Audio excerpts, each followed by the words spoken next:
Welcome to business मॉकर। मेरा नाम अभिषेक है और आज की बिजनेस न्यूज शुरू करते हैं। सबसे पहली न्यूज है ब्लिंकिट की और ये न्यूज बहुत ही मजेदार है और आप ये न्यूज सुनकर के आपको समझ में आएगा कि बिजनेसेस क्या क्या बिजनेस मॉडल ला सकते हैं अपने आप को प्रॉफिट करने के लिए, और ये बहुत ही अच्छी न्यूज है।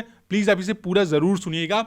ब्लिंकिट ने गुरुग्राम में 10 मिनट एम्बुलेंस सर्विस लॉन्च की है, जिसे 2 साल में इंडिया के बड़े बड़े शहरों तक पहुंचाने का प्लान है। एम्बुलेंस में मेडिकल इक्विपमेंट और ट्रेन्ड स्टाफ होंगे और हाँ, पहले 5 एम्बुलेंसेस गुरुग्राम में ऑलरेडी चालू हो चुके हैं और यूजर्स ब्लिंकिट ऐप से बुक कर सकते हैं किसी भी एम्बुलेंस को। सर्विस का चार्ज 2000 रखा गया है, लेकिन हाँ, इसमें एक कैच ये है कि न्यूनीटेल और वेंटिलेटर केयर सपोर्ट फिलहाल नहीं है। बहुत सारे लोग इससे नाराज भी हैं। लोगों का कहना है कि ये सारी सर्विसेज गवर्नमेंट को देनी चाहिए, वो भी फ्री में। वैसे आप मेरी मानो तो ये एक बहुत ही बढ़िया बिजनेस मॉडल है ब्लिंकिट का, लेकिन इसमें एक डरने वाली चीज सिर्फ ये है कि जो एम्बुलेंस है ना, वो गाड़ी है बड़ी। ब्लिंकिट 10 मिनट में तो डिलीवर कर देता है, क्योंकि बाइक पे वो लोग सामान रखते हैं और खच खच इधर से उधर से ट्रैफिक में से भी निकाल के लेते आते हैं। लेकिन आप ये सोचो, अगर आपने प्रॉमिस किया कि मैं 10 मिनट में आपके पास एम्बुलेंस लेते आऊंगा और अगर कोई इमरजेंसी है, यहाँ पे इंसान की लाइफ की बात है, किसी ने कॉल किया और आपकी गाड़ी तो बड़ी है, थोड़ी सी भी ट्रैफिक हुई और आप 10 मिनट में अगर नहीं आए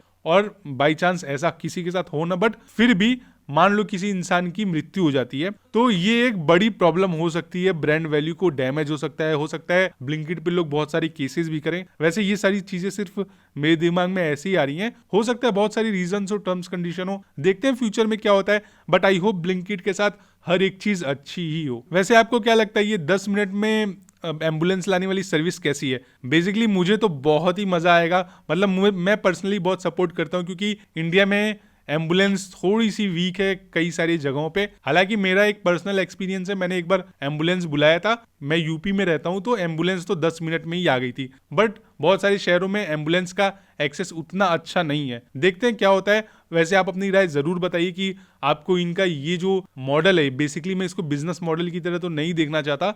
आप ऐसा समझ लो कि ये सोशल सर्विस या सोशल एक्टिविटी है या सोशल एंटरप्रेन्योरशिप। कैसी लग रही है आपको? अगली न्यूज है जी इंटरटेनमेंट इंटरप्राइजेस की, और आज हम ये भी जानेंगे कि कल जी के शेयर्स ने 7% की रैली क्यों दिखा दी अचानक से। लेकिन इससे पहले मैं आपको एक बात बताऊं, जब मैं छोटा था तो मेरे 2 चैनल्स बहुत फेवरेट थे। एक था जी सिनेमा, दूसरा था सोनी मैक्स। सोनी मैक्स वालों ने तो सूर्यवंशम को गोद ले लिया था। डेली 8 बजे हर दूसरे दिन, हर तीसरे दिन 8 बजे सूर्यवंशम चलने लगता था। बस ऐसा ही नॉस्टैल्जिया सा फील हो गया आज ये जी न्यूज का रिकॉर्ड करते हुए मुझे। बेसिकली क्या हुआ है, क्यों इनके शेयर्स 7% अचानक से कल बढ़ गए? क्योंकि अब सेबी ने जी इंटरटेनमेंट इंटरप्राइजेज और उसके सीईओ पुनीत गोयनका के खिलाफ दर्ज किए गए सेटलमेंट एप्लीकेशन को रिजेक्ट कर दिया है। ये एप्लीकेशन लिस्टिंग ऑब्लिगेशंस और डिस्क्लोजर रिक्वायरमेंट के ऑब्लिगेशंस के मामले में थी। इस खबर के बाद शेयर बाजार में जी के शेयर्स में काफी तेजी देखी गई और सेबी अब इस मामले की और जांच करने जा रही है और कंपनी के पुराने चेयरपर्सन सुभाष चंद्रा के खिलाफ भी जांच को बढ़ा रही है। मुझे पता है ये सारी बिजनेस न्यूज आपको बहुत पसंद आ रही है, तो यार लाइक तो किया कीजिए, क्योंकि जितने मेरे व्यूज हैं उस हिसाब से मुझे लाइक्स नहीं मिलते। अगर व्यूज मेरे पास 800 हैं तो लाइक सिर्फ 5 या 10, तो मैं ना कभी कभी बहुत ज्यादा डीमोटिवेट हो जाता हूँ। और अभी मैं स्ट्रगल कर रहा हूँ, मैं नया चैनल है, तो मुझे मोटिवेशन की बहुत ज्यादा जरूरत पड़ती है। आई होप आप समझ रहे होंगे मेरी फीलिंग्स को। अगली न्यूज है आईआरएफसी की। आईआरएफसी ने railway energy management company limited यानी कि REMCL के साथ एक MOU साइन किया है रिन्यूएबल एनर्जी प्रोजेक्ट्स के लिए, जिससे इंडियन रेलवेज की फॉसिल फ्यूल्स पर डिपेंडेंसी कम करने और 2030 तक net zero carbon emission achieve करने में काफी ज्यादा मदद मिलेगी।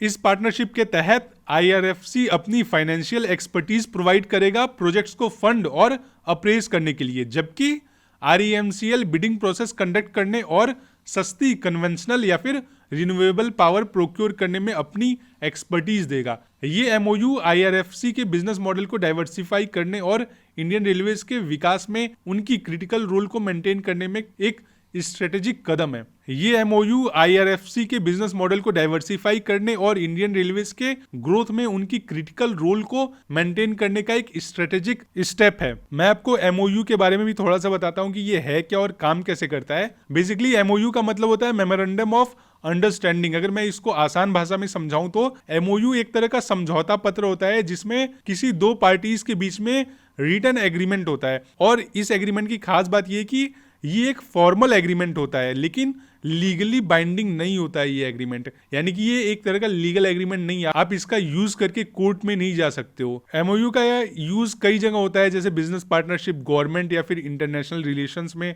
एजुकेशन एंड रिसर्च में, या फिर कॉर्पोरेट मर्जर्स में भी इसका यूज होता है। एमओयू में कभी कभी कुछ लीगल क्लॉजेस भी ऐड किए जाते हैं, जैसे कि अगर आप किसी एग्रीमेंट से पीछे हटना चाहते हो तो क्या होगा, कंपनसेशन क्या होगा, कुछ इस तरह की चीजें। क्योंकि अगर कोई एमओयू तोड़ता है, कोई भी दो पार्टीज एमओयू तोड़ती हैं, तो जो पार्टी पीछे हटती है उसका तो उतना नुकसान नहीं होता है, लेकिन जो पार्टी बाद में पीछे हटती है उसका ज्यादा नुकसान होता है। इसमें रिसर्च का भी नुकसान होता है, टाइम का भी नुकसान होता है, और मतलब काफी नुकसान होता है। इसमें रेपुटेशन का भी नुकसान होता है अगर आप एमओयू तोड़ते हो तो। आई होप आपको एमओयू समझ में आया होगा। मैंने बहुत शॉर्ट में और जल्दी जल्दी में समझाने की कोशिश की है, क्योंकि हमारा ना बिजनेस न्यूज का चैनल है, और एमओयू शायद अगर मैं ज्यादा डिस्कस करता तो लोगों को पसंद नहीं आता, तो उसके लिए सॉरी। अगर आपको नहीं समझ में आया तो आप हमें ट्विटर पे, डिस्क्रिप्शन में हमारा लिंक दिया हुआ है, आप ट्विटर पे क्वेश्चन पूछ सकते हो हमसे, या फिर आप कमेंट सेक्शन में भी क्वेश्चन पूछ सकते हो। बट ट्विटर पे फायदा ये है कि ट्विटर पे मैं लॉन्ग पैराग्राफ्स इजिली लिख सकता हूं, और आप हमें ट्विटर पे भी फॉलो करना न भूलें, क्योंकि हम ट्विटर पे डेली 6 से 8 न्यूज डालते हैं, और वो बिजनेस न्यूज हमारे वीडियोस के बिजनेस न्यूज से बिल्कुल अलग होती है। अगली न्यूज है ईवी सेक्टर की, और ये बिजनेस न्यूज बहुत ज्यादा इंपॉर्टेंट हो सकती है अगर आप ईवी सेक्टर के किसी भी कंपनी में इन्वेस्टेड हो तो। न्यूज ये है कि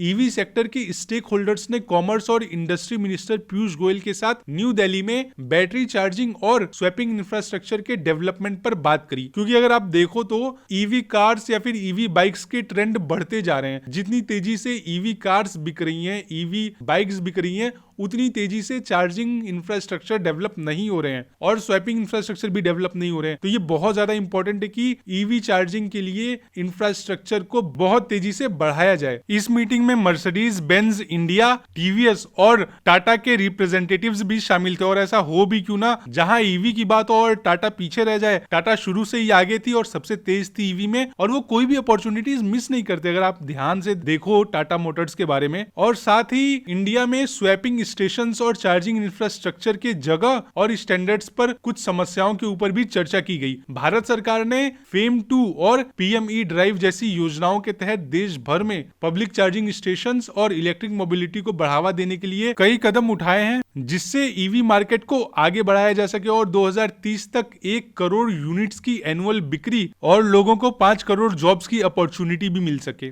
अगली न्यूज है वेस्टर्न कैरियर इंडिया लिमिटेड की। ये कोलकाता में स्थित लॉजिस्टिक फर्म है, और इन्होंने वेदांता लिमिटेड से एक मटेरियल हैंडलिंग ऑर्डर को प्रोक्योर कर लिया है, जिसकी कीमत 139 करोड़ रुपीस है। इस ऑर्डर में imported goods, domestic finished goods और एक्सपोर्ट मटेरियल हैंडलिंग भी शामिल है। WCIL को मिला हुआ ये प्रोजेक्ट अगले 4 सालों तक चलेगा। अगली न्यूज पे जाने से पहले मैं आपको ये बता दूं कि मैंने हाल ही में एक वीडियो बनाया था जिसमें मैंने समझाया था कि पेंट इंडस्ट्री फॉल क्यों कर रहा है और आईटी इंडस्ट्री बूम क्यों कर रहा है, और उन दोनों के फॉल और बूम करने का रीजन एक ही है। आप ऊपर कार्ड पे वीडियो देख सकते हो, क्लिक करके मैंने वीडियो का लिंक दिया हुआ है। ये न्यूज है एक multi bagger small cap company की, जिसका नाम है हाईटेक पाइप। हाईटेक पाइप्स, जो कि स्टील पाइप्स और ट्यूब्स बनाने वाली एक छोटी सी कंपनी है, उसने Q3 FY25 में अपनी सेल्स में 26.1% का ईयर ऑन ईयर इंक्रीमेंट दर्ज किया है। ये सोलर टॉर्क ट्यूब्स की मांग के कारण हुआ है, क्योंकि सोलर कंपनी ने अपने प्रोडक्शन कैपेसिटी को 1 मिलियन टन तक पहुंचाने का लक्ष्य रखा है, और इसका मार्केट कैप फिलहाल 3,257 करोड़ रुपीस है। पिछले 5 सालों में हाईटेक पाइप्स के शेयर्स की कीमत 16.52 रुपीस से बढ़ करके आज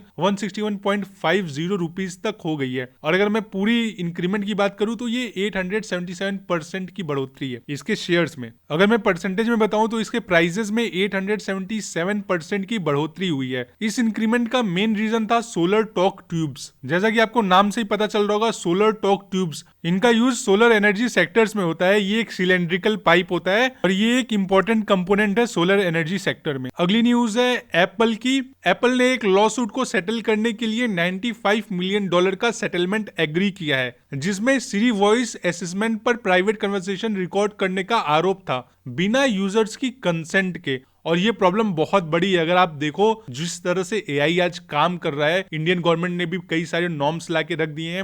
और इस वीडियो के एंड में मैं आपको एक प्लेलिस्ट भी दूंगा जहां पे मैंने ओपन एआई के साथ क्या प्रॉब्लम्स चल रही हैं, ओपन एआई और न्यूयॉर्क टाइम्स क्यों लड़ रहे हैं, ओपन एआई ने न्यूयॉर्क टाइम्स का कौन सा डेटा चुराया है बिना बताए, और उसके साथ ही साथ सुचीर बालाजी का डेथ क्यों हुआ और ओपन एआई के ऊपर आरोप क्यों लग रहा है कि ओपन एआई ने हो सकता है मर्डर करवाया हो सुचीर बालाजी का, वो सारा प्लेलिस्ट एक्चुअली वो न्यूज है पूरी, वो 4-5 न्यूज, अगर आप सारी न्यूज देखोगे तो आपको सारा मैटर क्लियर हो जाएगा और ये भी समझ में आ जाएगा कि आने वाले टाइम में एआई इस तरह से यूज हो रहा है कि आपका कोई भी डेटा सेफ नहीं है। Privacy is the myth, privacy नाम की कोई चीज नहीं है, मैं सच बता रहा हूँ। ये न्यूज अभी मैं फिनिश करता हूँ आगे, फिर आपको सारी चीजें समझ में आएगी। और ये जो सेटलमेंट है $95 मिलियन का, ये अभी यूएस डिस्ट्रिक्ट जज जेफरी वाइट के अप्रूवल का वेट कर रहा है। इन लोगों का यानी कि एप्पल का कहना है कि सिरी कभी कभी गलती से कन्वर्सेशंस रिकॉर्ड कर लेता था। आप खुद बताओ ऐसा गलती हो सकता है इतने बड़े टेक जायंट से? क्योंकि मैं भी सॉफ्टवेयर डेवलपर हूं, क्योंकि मेरी भी एक सॉफ्टवेयर डेवलपमेंट और मार्केटिंग एजेंसी है, तो मुझे पता है कौन चीजें कैसे होती हैं। कोई भी डेवलपर, कोई भी कंपनी जब कोई सॉफ्टवेयर डेवलप करती है तो उसको A to Z हर एक चीज पता होती है। और सिर्फ डेवलप करने की बात नहीं होती है, डेवलप करने के बाद हम उसको टेस्ट भी करते हैं, रन भी करते हैं, बीटा वर्जन रिलीज करते हैं, फिर फाइनल वर्जन रिलीज करते हैं।